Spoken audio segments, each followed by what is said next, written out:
खुलुमबाय बे समाव बडलेण्ड इंखं टेलिभिजननि स्टुडिअ आं मिथिका नार्जारी दिनै मोनाबिलिनि गाहाय रादाबफ्राव दङ। सिपबाजाराव सानै लाइमोना गावखौनो फोथैनानै लादों। नगावआव पुलिस एनकाउन्टार सासे ड्राग्स माफियानि जोखोम। अराङाव उन्दैसा बुथारनाय जाथायनि दायनिगिरिया हमजाबाय। सनारियाव जौ फाग्ला फिसाज्लाया बिफाखौ बुथारदों। बाथासिपुरनि सोरजि बाथौ आश्रमाव एबसुनि सांग्रांथि मेल। बिजनीआव बिपिएफ दोलोआ सुबाइजार ब्लक बेंगली सेल दाफुंबाय। दानिया फैदोनि आबुं रादाबाव।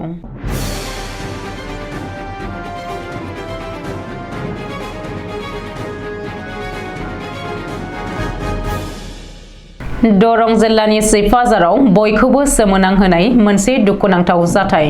सानै गोसो थोलायनाय लाइमोना गावखौनो फोथैनानै लादों। जयैनो बिस लोंनानै गावखौनो फोथैनानै लादों सानै गोसो थोलायनाय लाइमोना। सिपबाजारनि 2 नं सुक्तागुरियाव जादों बे जाथाया।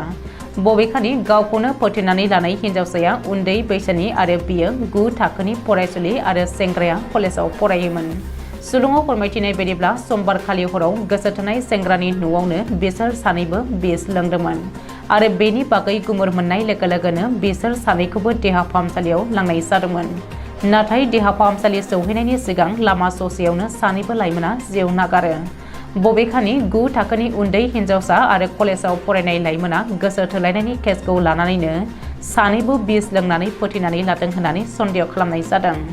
नाथाय बे जाथायनि गुबै जाहोना दासिमबो सोराङाव फैयाखै आरो बेनि बागै पुलिसा नायबिजिरनो जागायदों। ओरैहाय सानै लाइमोना गावखौनो फोथैनानै लानाय जाथाया सिपबाजार ओनसोलाव बयखौबो सोमोनांहोदों। नगावआव फिन पुलिस एनकाउन्टार। बे एनकाउन्टाराव सासे वान्टेड ड्राग्स माफियानि जोखोम। पुलिस कास्टडिनिफ्राय खारखोमानो नाजानाय समावनो पुलिसा ड्राग्स माफियाखौ थांखिनानै गुलि गावदों। समबारखालि हराव जादों बे एनकाउन्टार खालामनाय जाथाया। बबेखानि पुलिस एनकाउन्टाराव जोखोम जानाय ड्राग्स माफियाखौ हेकमत आली होनानै सिनायथिनो हादों। मिथिनो हानाय बायदिब्ला समबारखालि बेलासियाव पुलिसा हेकमत आलीखौ एरेस्ट खालामदोंमोन। नाथाय हरनि समाव पुलिस कास्टडिनिफ्राय खारखोमानो नाजायो। जाउनाव पुलिसा हेकमत आलीखौ गुलि गावनो गोनां जायो, जेराव आथिङाव गुलि नांजानानै हेकमतआ गोब्राब जोखोम जायो। बे जाथायनि बागै सुलुङाव फोरमायथिनाय बायदिब्ला हेकमत आलीया गोलाव समनिफ्रायनो स्रोदै ड्राग्स फालांगि मावबोगासिनो दङमोन आरो बेनि बागै खौरां मोननायनि उनावनो नगाव पुलिसा हेकमत आलीनि न'आव सिग्रोमनानै गोबांथार बिबांनि ब्राउन सुगार, गंसे गारि आरो ड्राग्स फालांगियाव बाहायनाय माखासे फोरमानफोरखौ बोखांनो हादों। बबेखानि पुलिस एनकाउन्टाराव जोखोम जानाय हेकमत आलीखौ फाहामथायनि थाखाय गुवाहाटी मेडिकेल कलेज आरो हस्पिटालाव एडमिट खालामनाय जादों होननानै मिथिहोदों। जोबनायाव हमजाबाय अराङाव उन्दैसा बुथारनाय जाथायनि दायनिगिरि मन्जु आली। समबारखालि साबमुरि पुलिस आउटपस्टनि आइसि सुनिल सरकारनि दैदेननायाव सिग्रोमनानै उन्दैसा बुथारनाय जाथायनि गाहाय दायनिगिरि मन्जु आलीजों लोगोसे शफिकुल इस्लाम मुंनि गुबुन सासे सुबुंखौबो पुलिसा हमनो हादों। मख'नो गोनांदि थांनाय 5 नभेम्बर खालि उदालगुरि जिल्लानि मेदिपारानि एमएच आख्तार फार्निचार टिम्बार शप मुंनि आयेन बेरेखा मिलाव जादोंमोन बे समाज बेरेखा आरो उन्दै हिन्जावसाखौ बुथारनाय जाथाया। मिलनि कर्मचारि मन्जु आलीया 8 बोसोर बैसोनि रसिद आनसारी मुंनि उन्दै हिन्जावसाखौ दंफां हाखावग्रा मेसिनजों खर'आव होसिननानै बुथारनायनि गोख्रों अजद थिखांदोंमोन। बेबायदि बुथारनाय जाथाया उदालगुरि जिल्लाजों लोगोसे रायजोनाङै बिजाथाय सोमजिहोदोंमोन आरो दायनिगिरि मन्जु आलीखौ थाबैनो एरेस्ट खालामनो थाखाय गोख्रों दाबि दैखांदोंमोन। नाथाय बे जाथाय जानायनि 15 सान उनाव दिनै मन्जु आलीखौ पुलिसा हमनो हाबाय होननानै खौरां मोन्दों। रिपर्ट बायदिब्ला हिन्जावसानि नखरा एजाहाराव मख'नाय शफिकुल इस्लाम मुंनि गुबुन सासे सुबुंखौबो पुलिसा एरेस्ट खालामदों। सनारियाव जौ फाग्ला फिसाज्लानि आखायाव बिफानि जिउ खहा। समबारखालि हराव सनारिनि काकतिबारि गामियाव बे गिख्रंथाव बुथारनाय जाथाया जादों।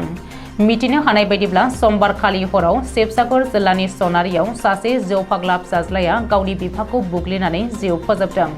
बिफाखौ बुग्लि बुग्लि जिउ फोजोबनाय जौ फाग्ला फिसाज्लाखौ जेथेन गार' होननानै सिनायथिदों।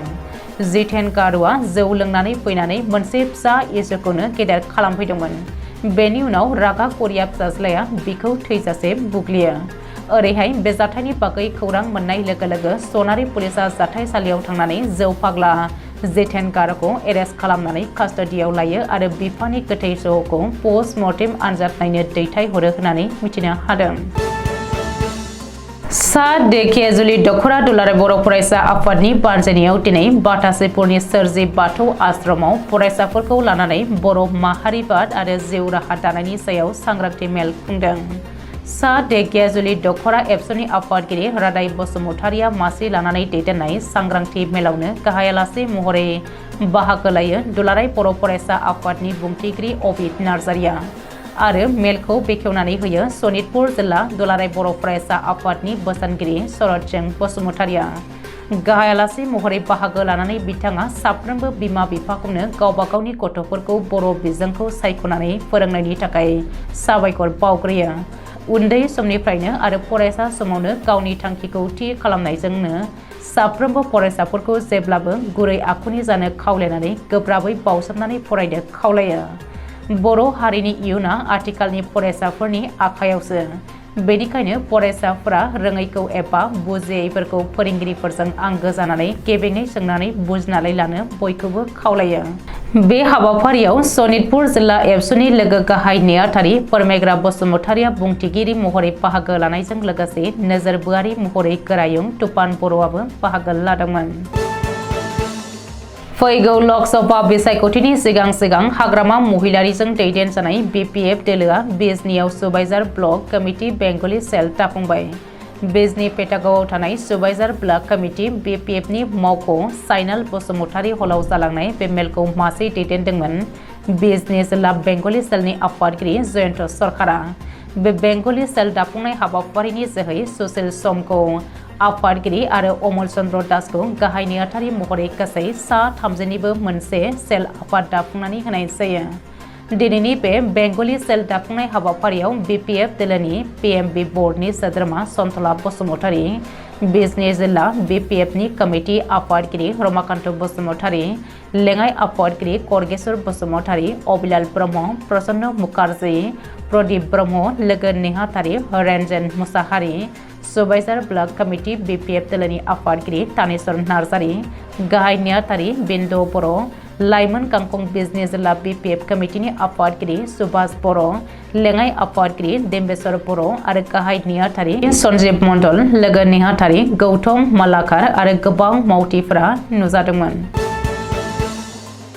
दिनै मोनाबिलिनि रादाबा एसेनोसै। गोजोन्थों।